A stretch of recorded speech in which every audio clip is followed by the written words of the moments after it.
All right, my name is Emma Carter and I'm the engagement manager with Arts Council Wood Buffalo. And I'm so excited to be here today to talk with Nils Hognestad about his life, his art, and the upcoming Wood Buffalo Excellence in Arts Awards. Hi, Nils.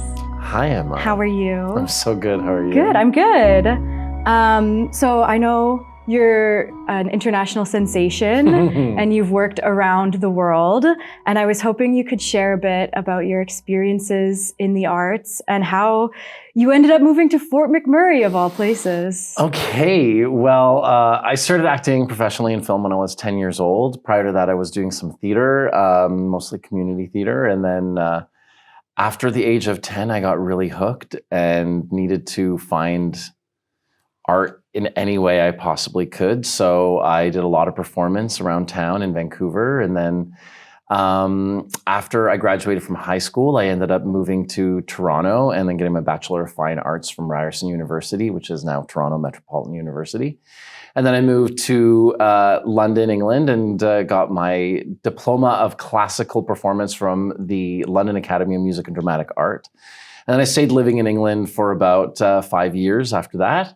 And then mostly working in film and TV and voiceover, a little bit of theater here and there, traveling around Europe doing some theater. And then I moved to LA and then moved to Vancouver. And then I've now moved to Fort McMurray. So ever since the pandemic, the industry has gone online almost exclusively. And so all castings are done via self-tape pretty much, Right. except for, final calls, which I'll generally just fly over to wherever it is for the final call. Cool. And then, but I moved out here because my husband lives out here. And so it was an opportunity for us to be able to live together and then also be able to still audition. So a lot of voiceover work as well is done all remotely. So I'm able to do that in my basement studio at home. Cool, that's very cool. Mm-hmm. Do you have a dream role?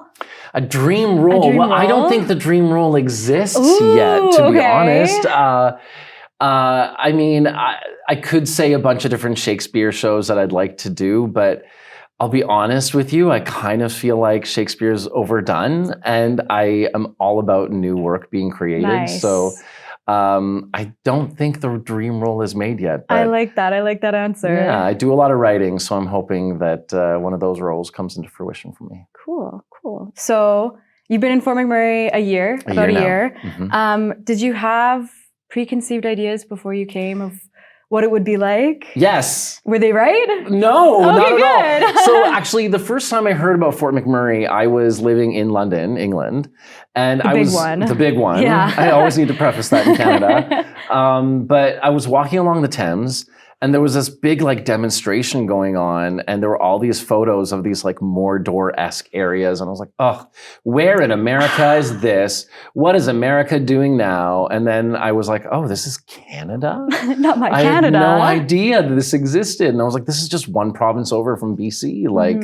I didn't know this existed at all. But the way the media presents Fort McMurray is very different than what it actually is. Yes. And so when I met my husband, when he was my boyfriend at the time, he was telling me about Fort McMurray and I was like, oh, isn't it awful? Aren't they completely destroying the world? There's no trees there. Yeah, exactly. All of the rivers are poisoned and he was like, no, it's not that at all. And it's true. It's just been given a really bad reputation. And so over the years, I came up to visit. All his family lives out here. He's actually from here originally. And so, no way. Many generations of his family are from here. So he's always had a great love for it. And so I was able to then come up here and see Fort McMurray through his eyes. And it's not at all those what pictures you hear about it. And yeah, that industry exists, but stuff that you don't hear is that they have the greatest land reclamation in the world. And so, amongst many other things, but I find that there is actually this really great natural beauty here. And coming from BC, where I'd been living for many years, one of the things that I noticed the most out here is the vastness of the skies and how beautiful it is. And it is a really stunning area. Yeah, the winters are really cold though. Oh yeah, and I hate that. And it's coming. Yeah, the winter is coming. But you know, you take one with the same, and at least it's brighter in the winter. It is. It's really sunny and sparkly. Mm-hmm. Yeah. That's and very true. The arts community, was it at all what you expected from No, McMurray? not at all. I thought that like I would be coming here to create it. I didn't know that it existed and that there was actually like a really active arts culture out here, and everybody's willing to support each other. So coming from Vancouver, where I was trying to make film, Right. it felt that I was just competing with a lot of people at all times. Whereas here, I show up with ideas and people are like, how can I help you execute this? Yes. And the community is just so active and so supportive. And that's the thing that I've been really most taken by. That's awesome. That's great. So let's talk Buffys. Coming up in October, the month of October, and you are our first ever artistic director for the Buffys. How do you approach that? How do you step into that? That's a big undertaking. Yeah, and I guess I didn't realize how big of an undertaking it was. I was like, yeah, sure, I'll artistic direct an awards show. That sounds great. But then in working with it and hearing what has been done in other years, I've definitely come to realize that it is a much bigger production than I could have ever imagined. And it's been really fun because I've just been able to show up with ideas. And much like showing up here in Fort McMurray with my ideas, people are willing to support me in whatever vision I have, no matter how crazy it is, even if it's like suspending somebody from a ceiling. I'm like, can we do that? People like, it's been done maybe once. I think we could do it. And I was like, I'm really just checking. I don't know. No one said no to me yet. So that's huge. I was looking for a no and nobody's said that yet. So it's a maybe, but we will not be suspending anybody from the ceiling, unfortunately. Not this year. Not this year, but we got ideas for next. Yeah, we know it's possible. Yeah. So you have really strong ties to the Buffys theme this year, Midnight at the Moulin Rouge. How do you approach bringing something so iconic to life, something that you care so deeply for, but also making it your own and not making it Baz Luhrmann's Moulin Rouge, but Nils Hognestad's Moulin Rouge? Yeah. Well, I did struggle a little bit with the idea of executing the project because I had just seen Moulin Rouge on Broadway, which was amazing. Yeah, I watched that during COVID and like had the mask on while watching, you know, people going around with lights and signs saying mask up. And it was actually really intense. Yeah. And they'd like shine flashlights at you and then to see that you had a mask on. And if you like, you were allowed to have a drink and you were allowed to like expose it for a second for a drink, but people would be very quick to flash a light on you and be like, mask up. Even though that was all happening and it was super distracting, like my husband and I sat there just crying the entire time through because I felt I'd been deprived of theater for years because of the pandemic. Like we couldn't go and see any live productions. Yeah. So being in New York, seeing this show, I was so moved. Like my mask was sopping wet by the end with tears. And I was like, I can't even breathe. I was like, gasping for air. Yeah. Exactly. And so I was so moved by that production. And then prior to that, the movie, I was obsessed with it in high school. And so I overwatched it, over-listened to it, over-sang it to the point that I kind of hated it for a bit. Right. But I've now grown to love it. And I realized that I could have done a full storyline like they've done in the movie or that they've done in the stage production. But instead, I just kind of ruled with a theme and made everything feel like you were attending the Moulin Rouge, making it accessible to bohemians and aristocrats alike, and making it a wild yet elaborate, expensive experience for everybody. Beautiful. Very exciting. Yeah. So it's more that it's just the feel of what the Moulin Rouge is. Have you been to the Moulin Rouge? I've not inside of it. I've been outside of it though. I was in Paris recently, and cool. I didn't go this time, but another time I went and just kind of went and saw the outside. And I would love to go see a show there. I never did, but that's on my list at one point. That's cool. That'll That's happen. very cool. Oh yeah. So in addition to the work you're doing as the artistic director of the Buffys, I know you have tons of projects on the go personally as an artist. Mhm. I'd like to talk about the film you're working on. Yes. Before I get too far though, I want to Okay. know, like, do you believe in curses and the curse that goes with that? I believe that we can put a lot of power to anything, and you can make believe anything. Yes. You know, you can tell yourself a lie and tell that to yourself your entire life, and it can become a truth. Totally. So it's up to you if you want to believe something as a curse, which is a great preface to the short story or the short film that I'm working on, which is Fort Macbeth, which is, I know I've said the name now, but the story is about this overly inflated actor that moves to Fort McMurray, who wants to change Fort McMurray from being an oil town to a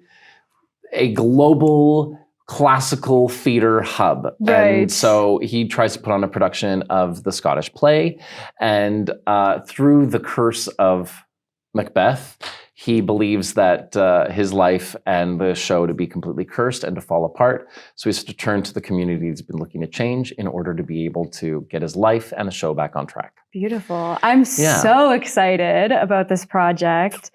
Where did the idea come from? The idea of someone moving to Fort McMurray to create art. Where did you come up with that? Well, so my co-producer on the project, Aviva Zimmerman, she and I had been talking. She had heard about my difficulties with moving to Fort McMurray. I moved here at a very dark time. I had a death in the family and showed up at the very start of winter. And even though everybody has told me that it was the mildest, warmest winter that they'd had in years, it was still the longest, coldest, darkest, saddest winter of my life. So I was going through that time, and my friend Aviva was consoling me, and she was like, the experience that you're going through is actually totally unique.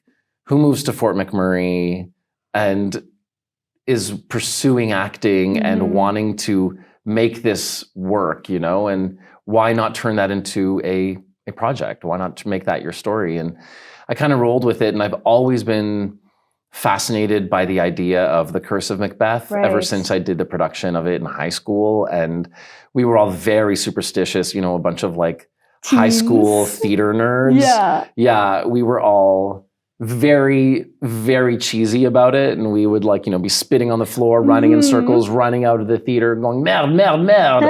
and there were points where I heard something move backstage. And that collective, like you said, that power of everyone believing it is enough to make it real. Exactly. It's one thing if one person believes it. But if you can get a group of people to believe something, it then becomes something that is even more powerful. Yes. Yeah. Especially theater kids. Yes, exactly. And so it just overblows the whole situation. So that has all been a part of the inspiration. Also, Waiting for Guffman. Yes. That film has been a massive inspiration to me. The mockumentary done by Christopher Guest, and it is so funny. So I've stolen the mockumentary concept of that from the Christopher Guest films, and then made that into this curse-inflicted short film. That's also just hyper local, which is cool. It's always cool when you get to see places on screen, especially for people from Fort McMurray. Totally. We're wow. Exactly. Well, and that's the thing. I think that, with the recent popularity with a lot of shows like Schitt's Creek, for example, I think a lot of people can find that show relatable because there are so many characters like that exist in small towns. And I really wanted to do something that actually, not that Fort McMurray is a small town, but it can have that feel being 5 hours outside of Edmonton. And so I wanted to do something that was kind of a love letter to the community that has also been supporting me this entire time. And while also pointing out the things that are very funny about Fort McMurray, because it's a funny place. It is a funny place. And I, like your husband, I grew up here. So there are things about here that I didn't know were not normal. Or, you know what I mean? Until I was very late teens, probably, I thought that to go downtown meant you physically went down a hill always. Like you had to literally go down to go downtown, which is not true everywhere, but is true here. So things like that. It is a quirky place. It is. Yeah. And everybody, just by nature of what Fort McMurray is, and there's a lot of people on shift work, everybody out here has a very unique lifestyle that is not comparable to many other places. Yes. And so it's been really fun to be living here and to see the comedy that does exist naturally in the city. Yeah. And then also to be able to put that into the show in a loving way that isn't like poking fun of Fort McMurray, but actually embracing the things that are naturally funny about Fort McMurray, but also still touching in on the lovey bits of Fort McMurray. Yeah, as well. absolutely.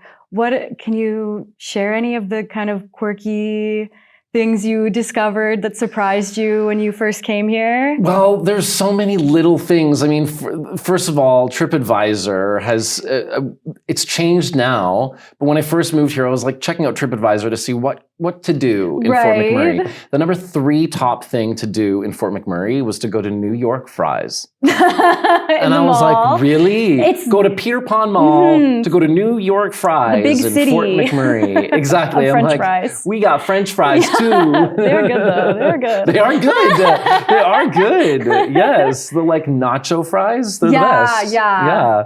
But I don't think it's worthy of a number 3 spot on TripAdvisor. I would probably not put it in my top 3 things I do regularly. No. Another thing, I love I don't know if there's a rivalry between the 2 taxi companies, Sun and Sun Taxi. Yes. Like the Sun and the Sun, S-O-N. Like that, I think is very funny. They even have the same logo, and it makes me question. It's the same company, but it is. Is it the same? Okay. Yeah, but it is. I don't know. There's so many little things in that I'm like, why is this happening? Yes. Like, how is anyone this else happening? seeing this but me? Totally. Yeah. And then, you got your like Steve from Sight jokes, there's like just the shift work in general. It's like, oh no, I'm working for 6 days, or no, I'm off for 6 days now. Yes. And my little cousin who used to live here, their family lived here, called summer vacation. She was like, I'm on days off. Right. Because her dad has days off. Yeah, exactly. Yeah, I'm on days off now. I'm on days off. Yeah. That's funny. That's so good. Yeah. Yeah. Well, I'm really excited about that project. As am I. Yeah. It's been fun seeing it grow and seeing what is actually accessible here in Fort McMurray. Yes. And the biggest thing has been how the community has been coming together and been so supportive. Yeah. And what I found even more interesting is that there was actually a director that moved to Fort McMurray that put on a production of Macbeth years ago. And so a lot of the people that auditioned for the short film were actually people that were in the production of Macbeth that was done years ago. So I was like, that's also been funny. I'm like, I'm not doing this, just so for the record, I'm not copying anyone else's idea. Yes. I am not making a comment on anyone else who may have performed this show here in Fort Macbeth. So my friend loves Macbeth, and I've seen a ton of productions. Most recently, I saw a production of Clown Macbeth at the Edmonton Fringe Festival a couple weeks ago. And one note that I've always had is not enough head on a stick. Can we expect head on a stick? There will be head on a stick. There will be head on a stick for sure. Beautiful. Okay, good promise. Thanks. Nice. Awesome. Yeah, so I think one of the hardest lessons to learn as an artist is how to create your own opportunities and not just keep applying, auditioning, whatever it is for other people's projects, but like how can I, like you said, you're writing and you think the dream role is yet to be created. How do I create those roles for myself or whatever it is, whatever medium? So how do you start to do that when you're looking at a project? You've got an idea. What's step 1? Step 1, bring a project to life. Sit down and write it. Just like sit down and write it, be alone and write what comes to you, what comes from your heart. Like, oftentimes it is the darkest, hardest times in your life where that becomes the inspiration for whatever you want to create. I'm not somebody who can linger on sadness. I I definitely like to apply as much comedy into my life as possible. And so for me, it's often dark stuff happening in my life that inspires me to create something positive. Right. And so like a family member dying or being isolated in Fort McMurray with like my husband off working and me being alone, like buried in the snow and just being like, I need to write, just write anything and see what comes. And that is definitely the greatest support, not only for yourself as a person, but also for you creatively. Like it's an outlet that actually ends up helping you and healing you. Yes. While also allowing you to access your own creativity that hopefully maybe will inspire other people. And for me, that's the biggest thing, is to be able to create something that will hopefully entertain or inspire other people. If I can make somebody laugh or cry, that's all I'm hoping to do. That's perfect. Yeah, the worst thing would be a totally neutral experience as an audience member, right? Yeah, exactly. To be like, the worst would be, it was that fine. was nice. Yeah. Good for you. Good effort. Seems like you had fun. Yeah, exactly. Exactly. Yeah. So my thing is just write, even if you don't feel like you can.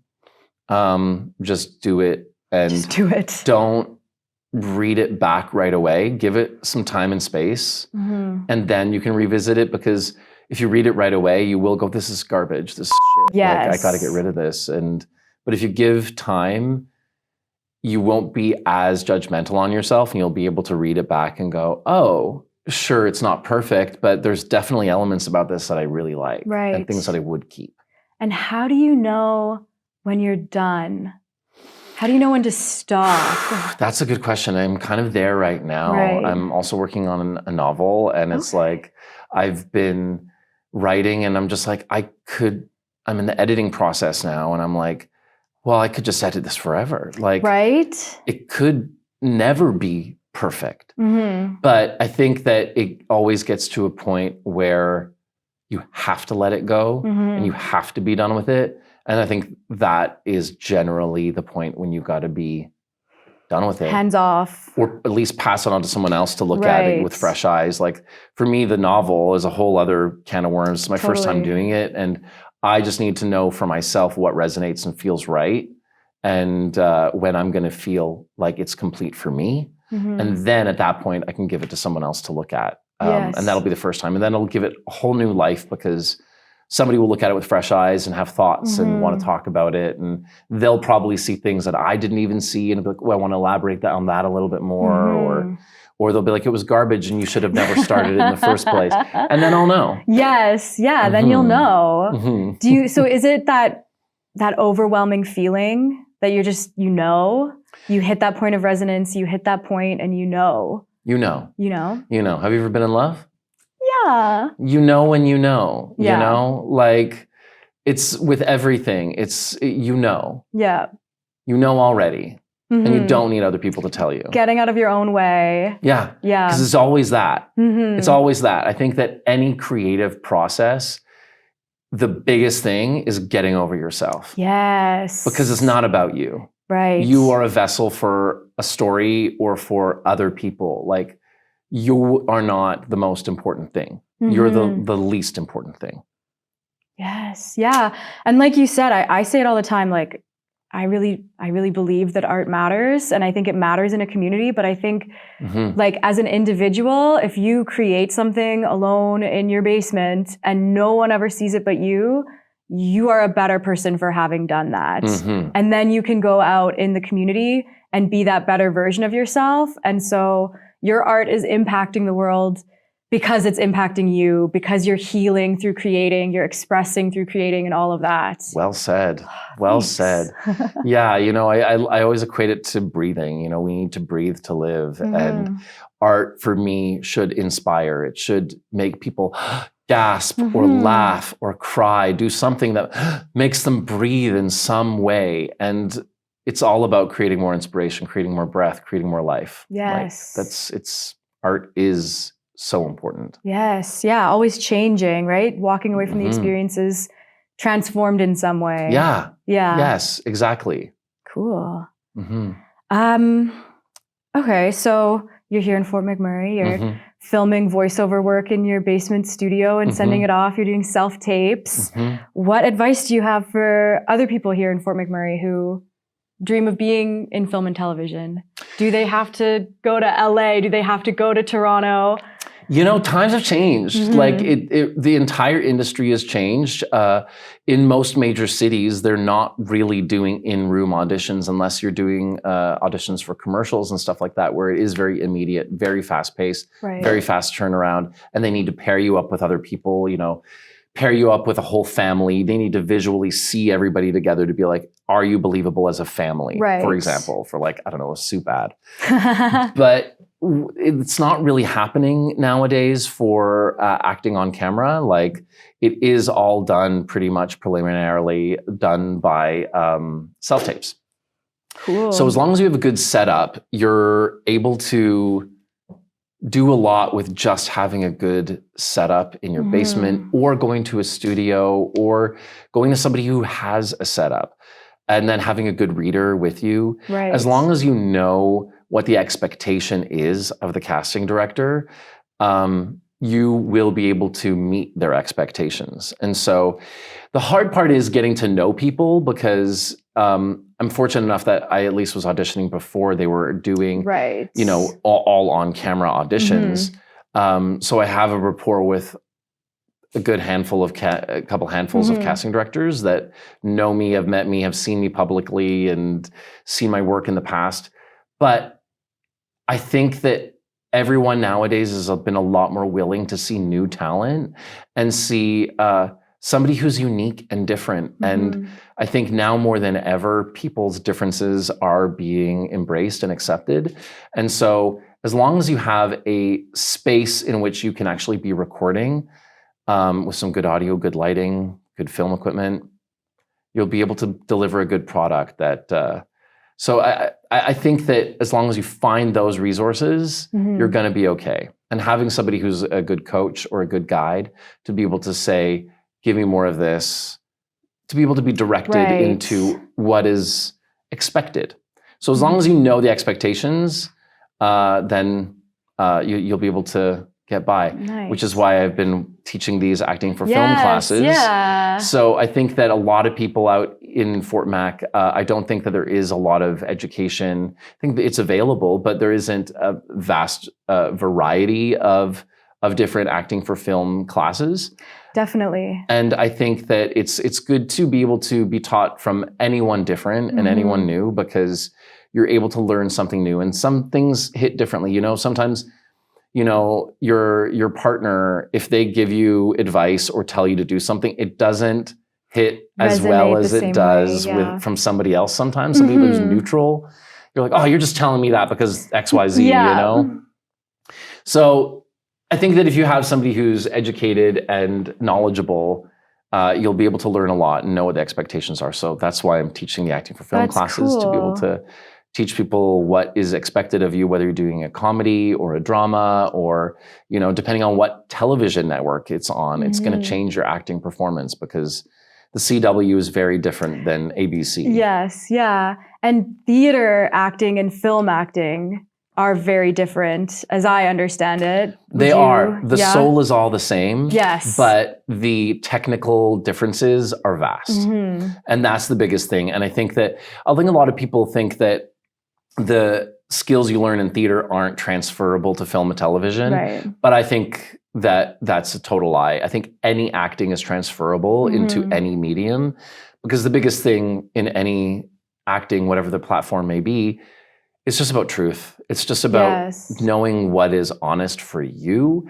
And if it resonates and is honest for you, it'll be resonant and honest for the audience as well. Which again is kind of tying into what I was saying about writing as well. Like, that authenticity and trust your tuning rod, because that's telling you what is true for you. But what is true for you might not be true for another person. It becomes a little complicated then, but like, stay true to you, and it resonates with other people.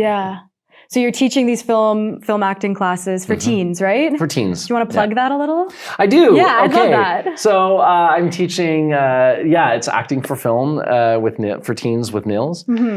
And I teach 3-hour classes every week, and I do scenes with the students. I do monologues. I'll also do dialogues, and we put them on camera. Nice. And in class, we have people on stage being filmed, and you can watch them be filmed, and you will also see them on a screen at the same time. So you'll be able to not only see what a performance looks like on stage in a sense, but also what it would look like on screen, which allows you the opportunity to be able to see how it translates, because it's very different. Yeah. Like, whereas in theater, what you often have to do is physically show what is going on internally.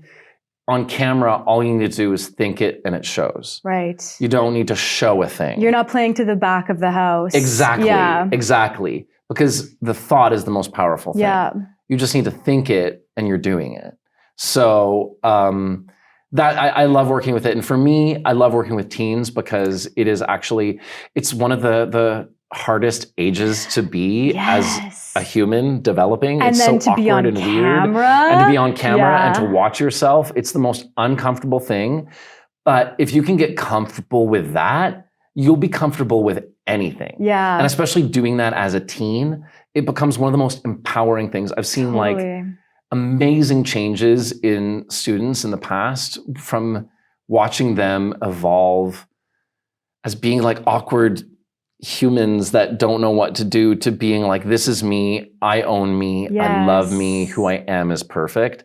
And I think that if you have somebody encouraging you to do that as a teenager, even if you're not pursuing acting as a career, it's something that is going to help you in your life. Yes, 100%. For me, teaching acting for film isn't about how to pretend good. Yeah. It's teaching you how to just be a good human. Yeah. How to be a human. Yeah. And you have a website for your... I do. Yeah, go to full marketing. Yes, Yeah. acting for film with, what is it? What's my website? Is it Acting with It's Nils? actingwithnils.com. Beautiful. Or on Instagram at actingwithnils. And can we expect adult classes anytime? Potentially, Cool. yes. I definitely want to solidify the Acting with Teens course. It all culminates with a live performance for friends and family to be able to come and see them performing on stage and on camera exactly the way we do in class. Cool. And then they'll be able to keep all their footage from classes that they can put together for an audition reel, which is something that they can use to give to an agent in the hopes to potentially get an agent as well. Cool. Very cool. Well, before we finish up chatting, I was hoping you could share 2 truths and a lie. All right. Okay. 2 truths and a lie. And we won't reveal. No reveal. Yeah. Okay. All right. 2 truths and a lie. I was a chocolatier. I'm a trained ballerina. And I've had 3 open heart surgeries. Wow. All right. Well, thank you so much for coming today to talk with me. Yes. And everyone who is watching or listening to this can enjoy Nils's creative work at the Buffys 2023 on October 21st. And also wait to hear more about Fort Macbeth and get your teens enrolled in acting classes. Perfect. Thank you. Thank you.